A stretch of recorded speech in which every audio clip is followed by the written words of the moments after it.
Саламатсыздар, құрметті достар. Елімізде 10 тамыз күні қазақтың ұлы ақыны Абай күні болып белгіленді. Аталған дата биыл тұңғыш рет аталып өтіледі. Осы ретте қазақ руханиятының толағай тұлғасы Хакім Абай Құнанбайұлының мерей тойында орай Қазақстан Республикасы мемлекеттік қызмет істері агенттігінің қызметкерлері ғылым таппай мақтанба атты өлең жолдарын назарларыңызға ұсынады. Ғылым таппай мақтанба, орын таппай баптанба, құмарланып шаттанба, ойнап босқа күлуге.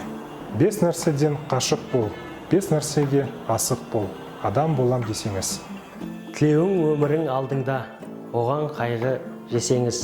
Өсек өтірік мақтаншақ, еріншек бекер мал шашпақ. 5 дұшпаның білсеңіз. Талап, еңбек, теленой, қанағат, рақым, ойлап қой. 5 асылыс, көнсеңіз. Жамандық көрсен нәфрәтлі, суытып көңіл тыйсаңыз. Ғалым болмай немене, баллықты қисаңыз, болмасаң да ұқсап бақ, бір ғалымды көрсеңіз. Ондай болмақ қайда деп, айтпа ғылым сүйсеңіз.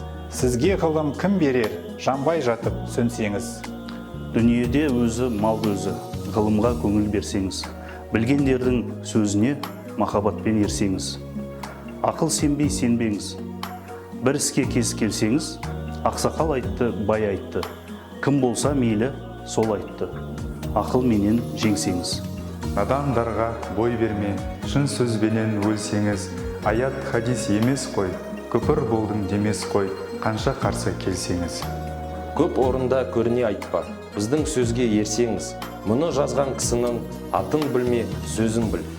Осы жалған дүниеден, шешен де өткен не бұлбұл, көсем де өткен не дүлділ, сөз мәнісін білсеңіз. Біреу білмес, сен білсең, білгеніңнің бәрі тол. Сөзіне қарай кісін ал, кісіге қарап сөз алма.